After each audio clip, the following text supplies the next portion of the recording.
এখানকার ভোট কেন্দ্রের পরিস্থিতি কেমন? আপনাকে প্রথমে আমি জানিয়ে রাখি যে এটি একটি নির্বাচন, তবে এই নির্বাচনটি যুক্তরাষ্ট্রের ইলেকটোরাল পদ্ধতি যেরকম রয়েছে ঠিক সেভাবে এই নির্বাচনটি হচ্ছে, অর্থাৎ স্থানীয় জনপ্রতিনিধি যারা আছে তাদের ভোটের মাধ্যমেই এই নির্বাচনটি হচ্ছে।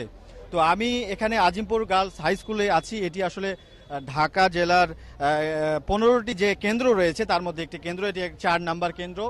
এই কেন্দ্রে আসলে সর্বমোট 43 জন ভোটার রয়েছে। তবে আপনি কিন্তু ভোট কেন্দ্রের বাইরে যে পরিবেশটি লক্ষ্য করবেন সেটিতে দেখবেন প্রচুর সংখ্যক এখানে লোকজনের সমাগম রয়েছে, যারা আসলে বিভিন্ন পদপ্রার্থীর কর্মী সমর্থক, এবং এই নির্বাচনে যেহেতু আওয়ামী লীগ একাই অংশগ্রহণ করছে সেক্ষেত্রে শুধু তাদেরই যে কর্মী রয়েছে তারা রয়েছে।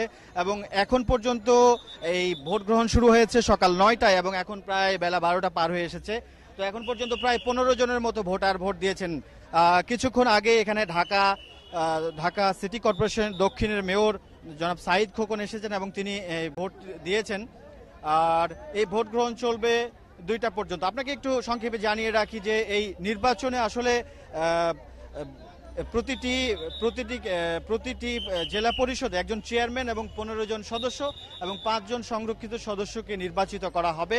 তো সারা দেশেই উৎসবমুখর পরিবেশে প্রথমবারের মতো এই ভোট গ্রহণ চলছে, যেখানে পার্বত্য 3 জেলা বাদে 61টি জেলায় এই নির্বাচন অনুষ্ঠিত হচ্ছে, যার মধ্যে ইতিমধ্যে 22টি জেলায় চেয়ারম্যান পদপ্রার্থী নির্বাচিত হয়ে গেছেন।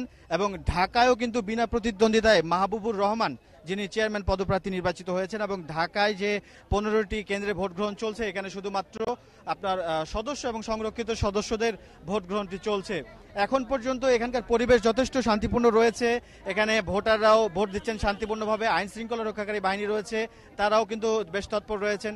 একটি উৎসব মুখর পরিবেশেই এই ভোট গ্রহণ অনুষ্ঠিত হচ্ছে। তো আমার কাছে এখন পর্যন্ত এখানকার এই পরিস্থিতি ছিল। অ্যানি, অনেক ধন্যবাদ।